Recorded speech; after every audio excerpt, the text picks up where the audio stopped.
우리 어린아이들의 마음까지도 행복해지기를 예수님의 이름으로 축복합니다. 자, 오늘 말씀의 제목이 우리도 제자로 부르셨습니다 라는 제목인데, 우리도 제자로 세우셨습니다. 한 번만 따라 합시다. 우리도 제자로 세우셨습니다. 네, 제목은 이렇게 했는데 오늘 예배당에 오기 전까지 서재에서까지 제목을 잘못했나 이런 생각이 좀 들기도 하고, 하여튼 여러 가지 생각을 오늘 말씀을 준비하면서 하게 됐는데, 주시는 은혜대로 또 말씀을 함께 나눠보도록 하십시다.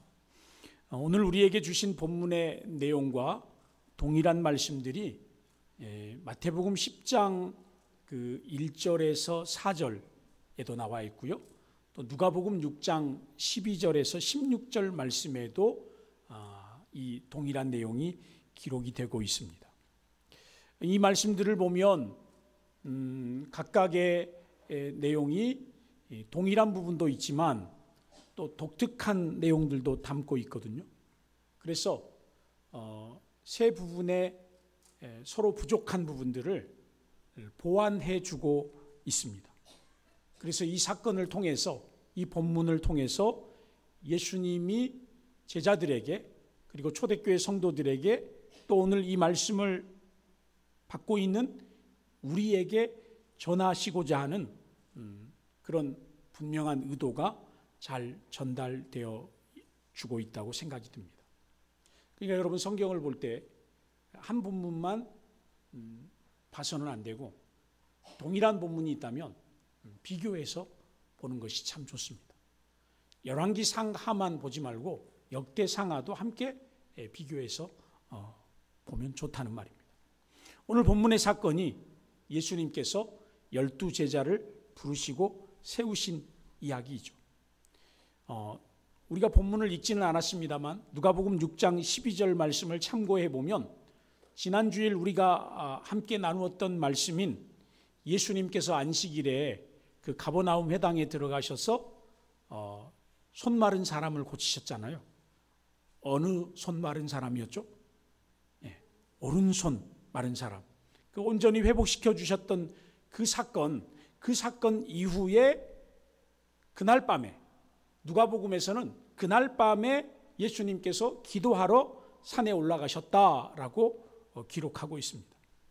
그리고 이제 오늘 우리가 마가복음 4장 3장에서 읽은 대로 예수님께서 밤이 새도록 하나님께 기도하신 다음에 다음날 아침이 밝자 예수님께서는 자신을 따르던 많은 사람들 가운데서 몇 사람을 부르셨습니까? 12사람을 따로 부르셨습니다. 오늘 본문 13절을 보세요. 마가복음 3장 13절 같이 한번 읽을까요? 또 산에 오르사 자기가 원하는 자들을 부르시니 나아온지라. 아멘. 여기 보니까 누가 원하는 자들을 부르셨다고요? 제자들 자신들이 자원해서 제자가 되겠다고 한 사람들을 부른 것이 아니고, 예수님께서 밤새도록 기도하시고 나서 자기가 원하는 자들, 예수님께서 원하시는 자들을 부르셨다라고 하는 겁니다. 이 말씀은 저와 여러분이 예수님을 믿기로 작정해서 그리스도인이 된 것이 아니라, 저와 여러분이 이 교회에 다니고 싶다고 해서 작정해서 이 교회에 온 것이 아니라, 예수님께서 우리를 구원하시기 위해서 우리를 택하시고 부르시고 자녀 삼아 주셨으며, 우리로 하여금 예수 믿는 사람이 되게 하셔서 여기 새롬교회라고 하는 믿음의 공동체 안에 불러주셨다. 이 이야기입니다. 우리가 새롬교회에 다니게 된 것은 그냥 우리가 작정했기 때문에 어느 날 그냥 이 교회 앞을 지나다가 이 교회 멋있네, 이쁘네 그러고 온 것이 아니라, 저와 여러분을 하나님께서 부르셨다. 할렐루야. 전적인 부르심이라는 거죠.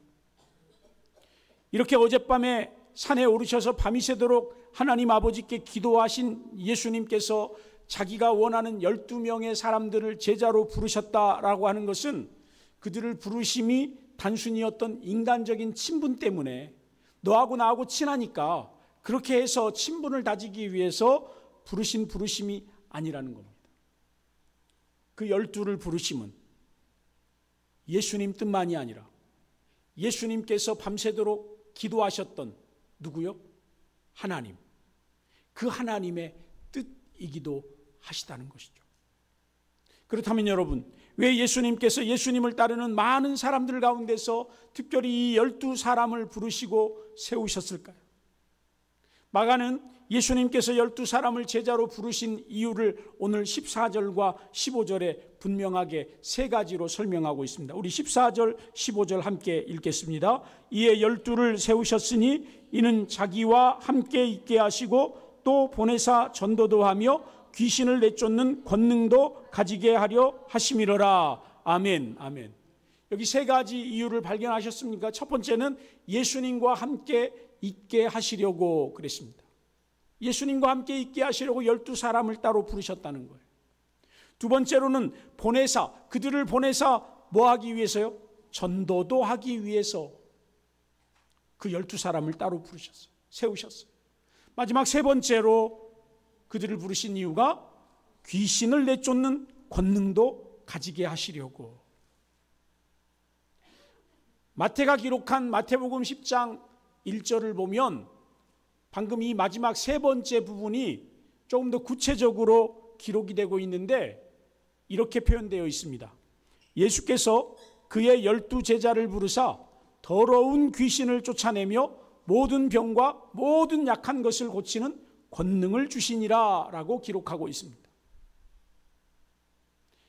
마태와 마가가 기록하고 있는 귀신, 더러운 귀신, 이런 것들은 헬라어적인 해석을 통해서 보면 더러운 영들, 악한 영들이라는 의미로 해석될 수 있습니다.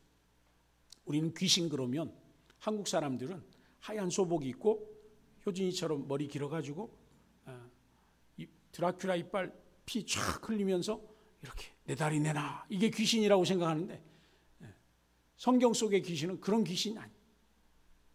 사람의 마음속에 더러운 생각들, 그런 것들을 집어넣는 더러운 영들, 악한 영들. 그래서 영적으로, 정신적으로, 도덕적으로 하나님을 대적하게 하고 공동체 안에서 해로움을 끼치게 하고 그런 어떤 여러 종류의 악한 것들을 더러운 영, 더러운 귀신이라고 말하는 것.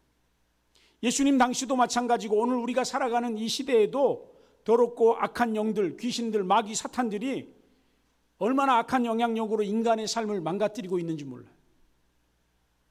여러분, 요즘 우리가 뉴스로 접하는 여러 가지 사건들 속에 보면 그런 것들은 인간이 저렇게 악할 수 있을까? 여러분, 인간이 저렇게 악할 수 있는 이유가 뭘까요? 그들 안에 더럽고 추악한 영들이 역사하기 때문이죠.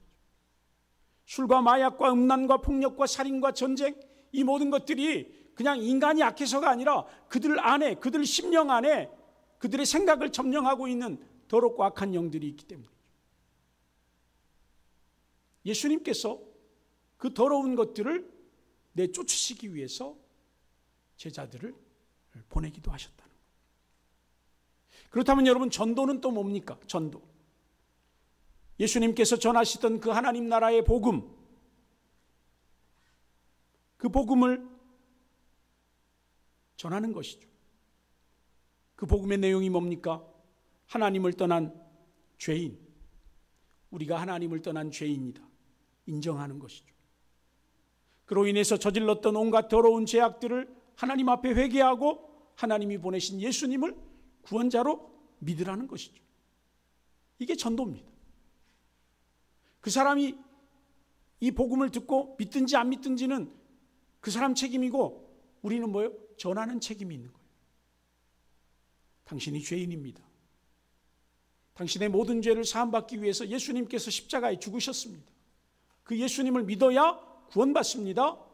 영원한 생명을 얻습니다. 라고 전하는 것이 전도다 이 말이에요.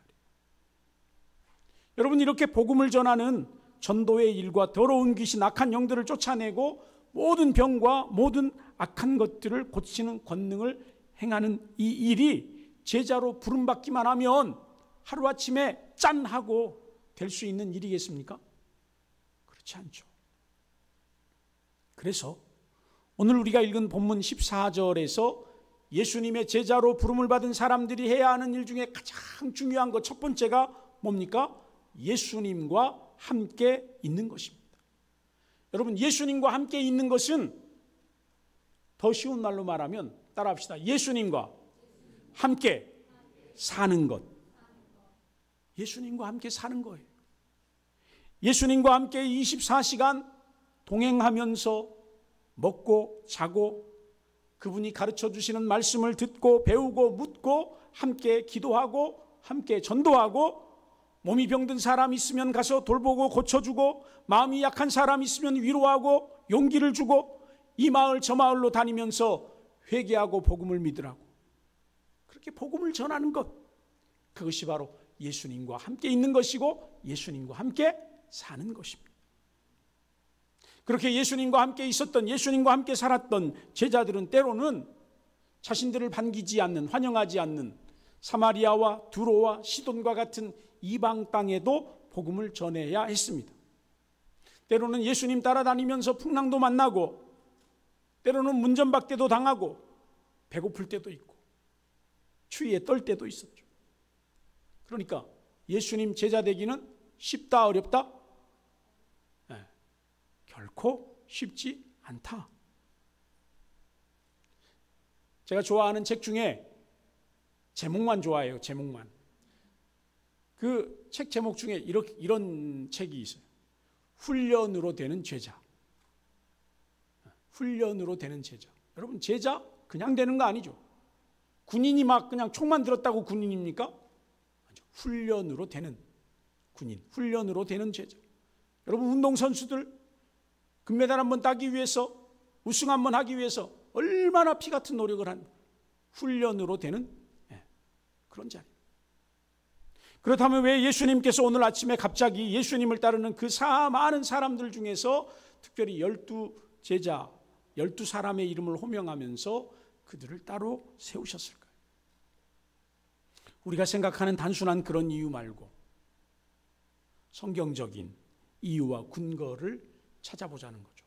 그래서 여러분 아까 우리가 맨 처음 읽었던 본문 마태복음 9장 35절에서 38절 말씀을 좀 펴놓으시기를 바랍니다. 35절 말씀에 이렇게 이야기합니다. 예수께서 모든 도시와 마을에 두루 다니사 그들의 회당에서 같이 읽을까요? 가르치시며 천국 복음을 전파하시며 모든 병과 모든 약한 것을 고치시니라. 아멘. 이렇게 예수님께서 여러 도시와 마을을 수행해 하시면서 복음을 전하고 병든 것, 악한 것들을 고치시면서 예수님 마음속에 들어오는 한 가지 안타까운 생각이 있었어요. 그 생각이 뭐냐? 바로 마태복음 9장 36절 말씀이에요. 같이 한번 읽을까요? 무리를 보시고 불쌍히 여기시니 이는 그들이 목자 없는 양과 같이 고생하며 기진함이라. 아멘.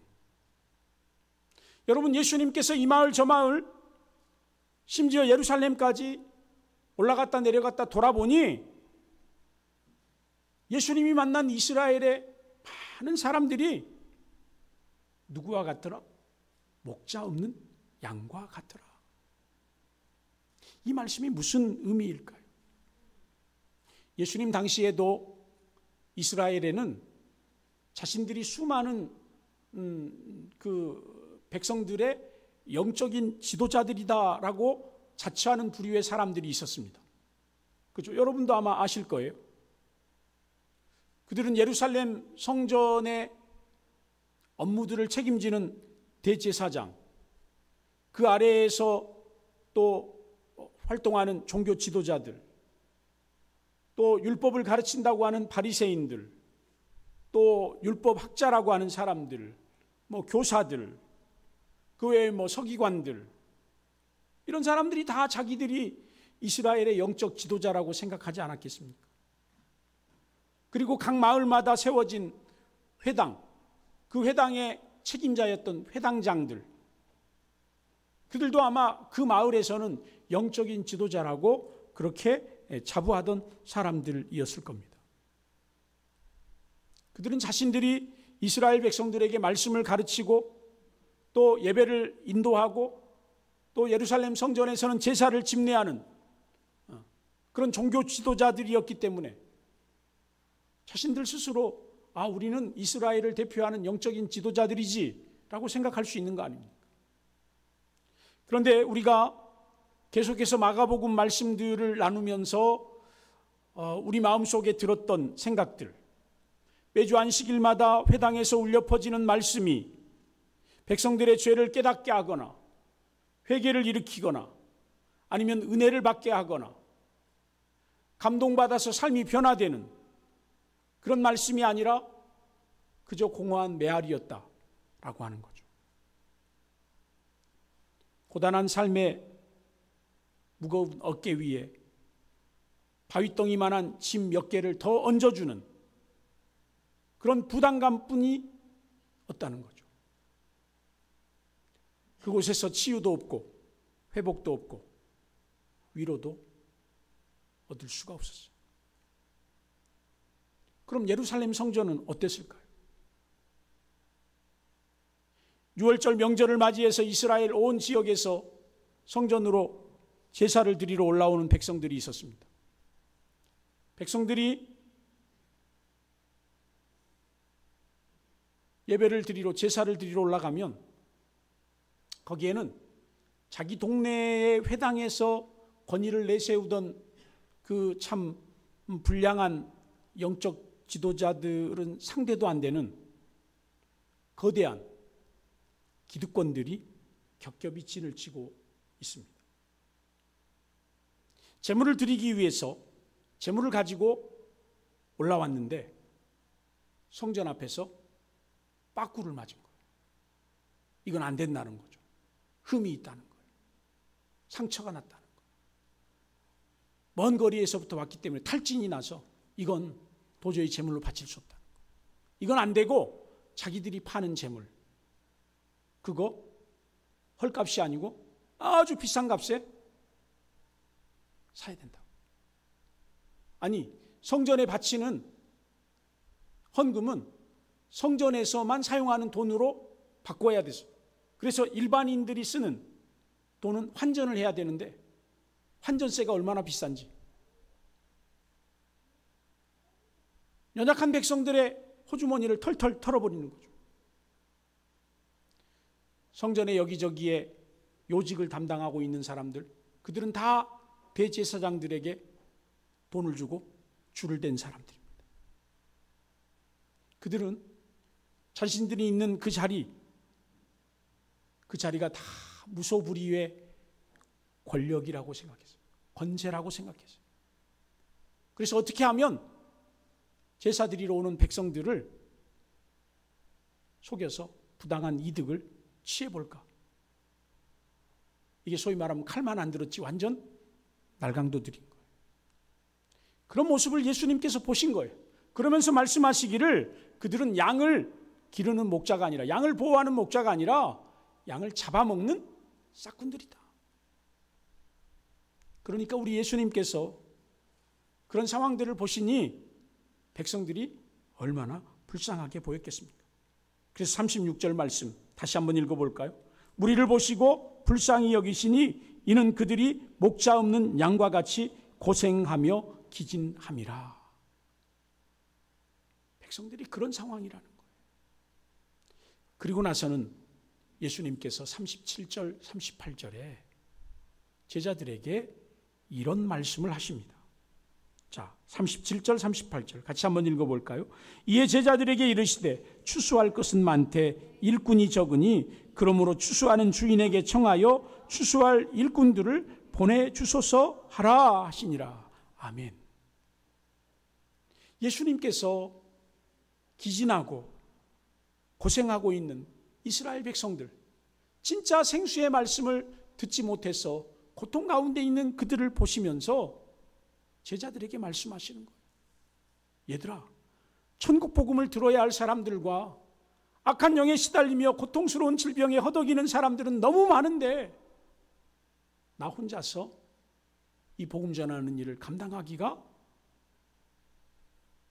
너무 어렵다.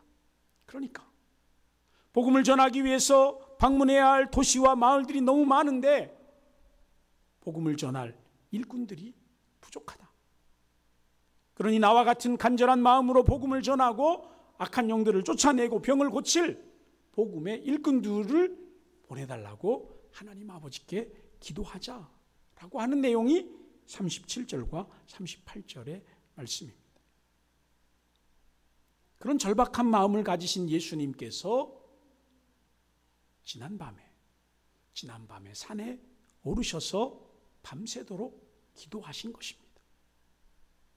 예수님께서 하나님 아버지께 어떻게 하면 좋겠습니까? 아버지, 저에게 지혜를 주십시오. 밤새도록 기도한 그 기도의 응답이 뭡니까? 바로 12사람의 제자를 부르시고 세우신 것이에요.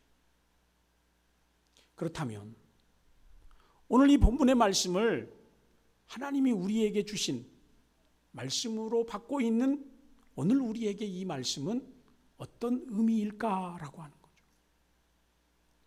예수님처럼 복음을 전하고 병을 고치고 더럽고 악한 영들을 쫓아내는 그 거룩한 일들을 단지 12제자들이었던 그 사람들에게만 주셨던 특별한 사역, 구별된 사역이었다면, 여러분, 저와 여러분은 12제자로 부름받은 적이 없잖아요. 그죠? 그러니까 우리는 이 말씀에서 자유할 수 있는 겁니까? 자유해도 되는 겁니까? 마태복음 28장 18절에서 20절 말씀 보면 하늘과 땅의 모든 권세를 내게 주셨다. 너희에게 주셨다. 너희는 가서 모든 민족을 제자로 삼아라. 세례를 베풀어라. 내가 너희에게 분부한 모든 것을 가르쳐 지키게 해라. 여러분, 이 말씀을 12사도에게만 주셨던 제한된 말씀이라고 생각합니까?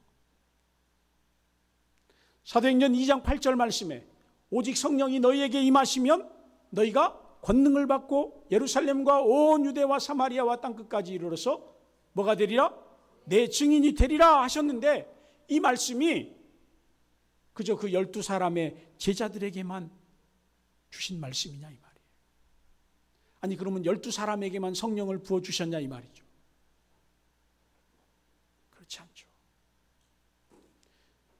우리 예수님께서 이 땅에서 육신의 몸으로 거하시면서 복음을 전하실 때는 그래요, 12제자, 12사도들을 부르셔서 함께 복음을 전하며 하나님 나라를 전파하는 일에 동참하게 하셨습니다.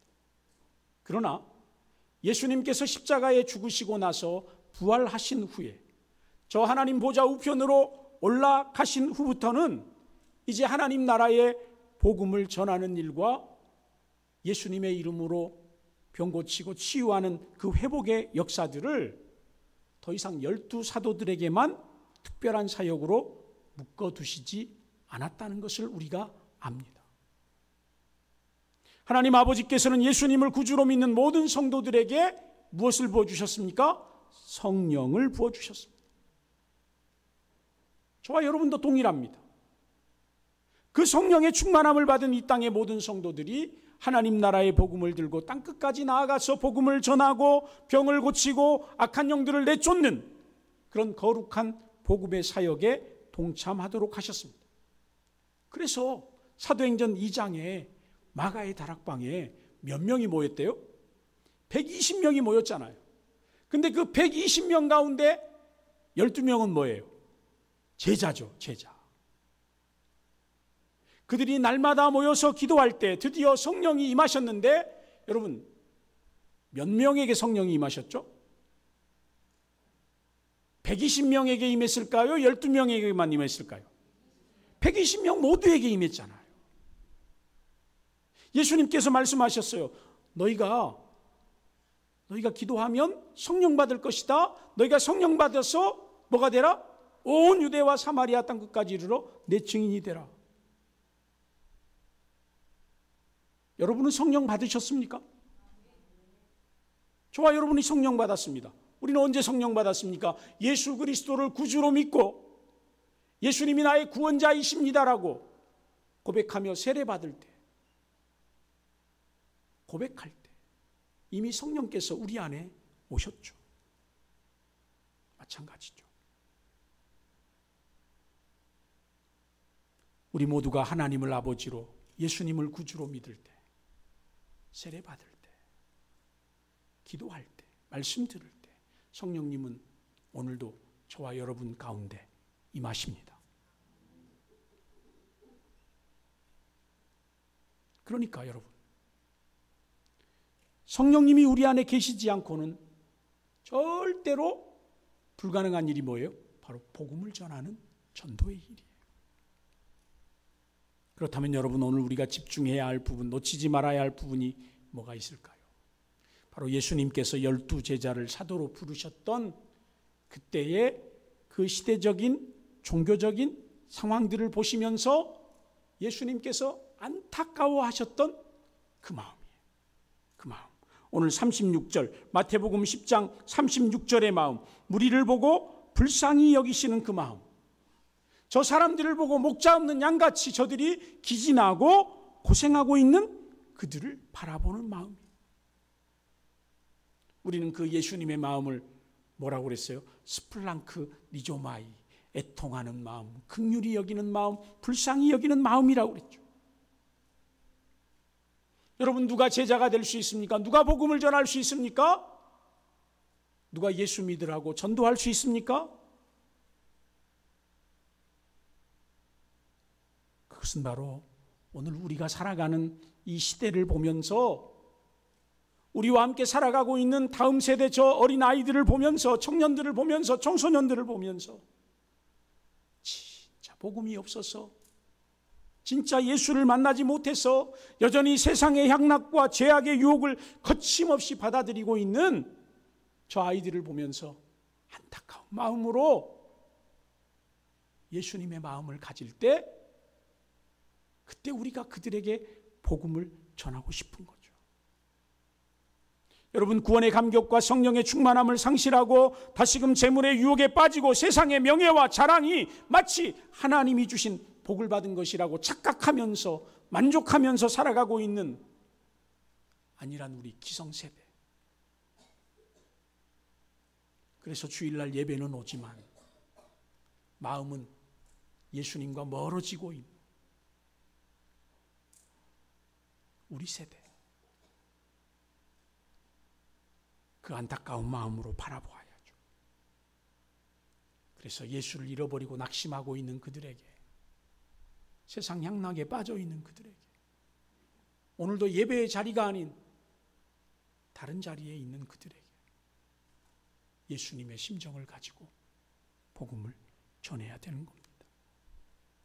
여러분, 예수님께서 마태복음 9장 37절 38절 말씀에 아직도 추수할 영혼이 많으니 어서 일꾼들을 보내어 추수하자라는 이 말씀은, 봐라, 그래, 추수할 사람, 아직 예수 믿어야 할 사람이 많다라고 말씀하시는 말씀이기도 하지만, 여러분, 그 이면에는 어떤 말씀이 있냐? 얘들아, 이제 추수할 날이 멀지 않았다. 우리 박 집사님이 기도하셨는데 봄에 씨 뿌려서 가을 추수할 때 온다고. 여러분, 이 세상도 마찬가지죠. 예수님께서 다시 오신다 하셨잖아요. 그때 다시 오실 때는 십자가 지러 오시는 게 아니에요. 그때는 추수하러 오시는 거예요. 영원한 지옥불에 떨어질 사람과 영원한 하나님 나라에 들어갈 사람을 구별하시기 위해서 심판과 멸망의 날이 온다는 것이죠. 그러니 여러분, 오늘 이 시대에 저와 여러분이 성령 받아서 예수님의 제자가 되어서 구원받은 성도가 되어서 해야 할 일이 무엇입니까? 예수님의 심정으로 다가가서 복음 전하는 일입니다. 그러니까 여러분, 전도는 어떤 사람이에요? 예수님의 심정을 가진 사람이 전도예요. 예수 안 믿는 저 사람을 보면서 아이고 잘 먹고 잘 사네, 이 마음이 아니라 네가 잘 먹고 잘 살아도 보니까 목자 없는 양과 같구나. 네가 세상 유혹에, 세상 명예에, 세상 온갖 더러운 죄악에 허우적거리면서 고생하고 기진하고 있구나. 불쌍하다. 불쌍하다. 그 마음이 있어야 한다. 여러분, 예수님께서 저와 여러분을 제자로 부르신 줄 믿습니다. 성령을 부어주신 줄로 믿습니다. 이 귀한 복음 전도의 사명을, 예수님의 마음을 가지고 여러분을 세우신 그 자리에서 잘 감당할 수 있기를 바랍니다. 어제 우리 이영석 장로님께서 청소하러 오셔가지고 간증을 하셨어요. 무슨 간증을 하셨냐? 장로님께서 도로공사에 일 다니면서 만난 젊은 집사님 한 분이 있었대요. 그때는 초짜였겠죠. 그런데 장로님하고 계속해서 그 도로공사에서 만나서 일하면서 같은 팀인데 장로님께서 몸으로, 삶으로, 또 언어로, 행동으로 보여주신 그 복음의 삶을 따라서 그 사람도 열심히 신앙생활하고 안수집사가 되고 나중에는 또 장로님이 되셨다는 이야기 들었어요. 여러분, 그렇습니다.